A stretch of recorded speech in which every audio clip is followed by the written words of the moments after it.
Welcome to ACC Student News. The news students can use. I'm Lucas. And I'm Anna, and here are this week's stories. The town's community park is open to the public, although there are some questions about its official name. An official grand opening probably won't be held until spring. The 15 acres was first offered to the town by the developers of the Providence at Stonegate subdivision about 10 years ago. It wasn't until 7 years ago the town followed through on the offer and had it properly deeded over for the first 9 years. The property mostly sat vacant and unused while town officials developed a plan and began saving money to carry it out. The only activity on the property was by Providence, which dug a detention pond to serve the subdivision and started construction of the trail system around the pond.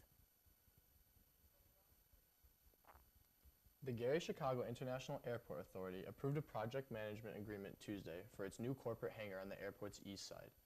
The $1.5 million project will be overseen by Lee Companies of Gary, which also managed the airport's recently completed U.S. Customs and Border Protection Facility project. The $1.2 million custom facility, which came in $32,000 under budget, will be turned over to U.S. Customs and Border Patrol this week, with the exception of it opening for business late this week or early next. Airport officials said Lee will be paid $67,250 to manage the hangar project, which has already begun with ramp construction and other associated work.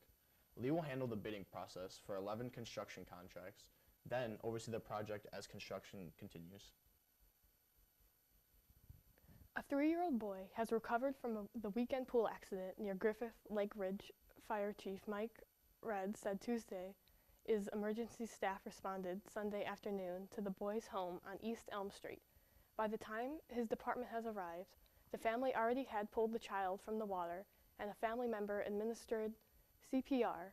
Redd said the child was crying from being scared, but he was taken to the hospital just to be looked at as a precaution.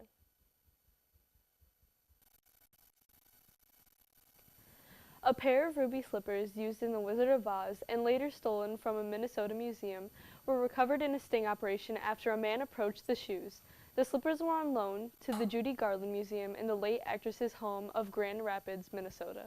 When they were taken in 2005 by someone who climbed through a window and broke into a small display case, the shoes were insured for $1 million. The FBI said no one has yet been arrested or charged in the case, but they have multiple suspects, and continue to investigate.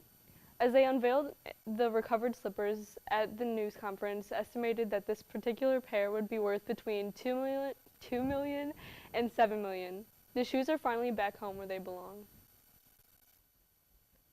And that's all we have for this week. I'm Anna. I'm Lucas. And I'm Peyton. Check out the rest of our videos on YouTube. And follow us on Twitter at ACC TV Hammond.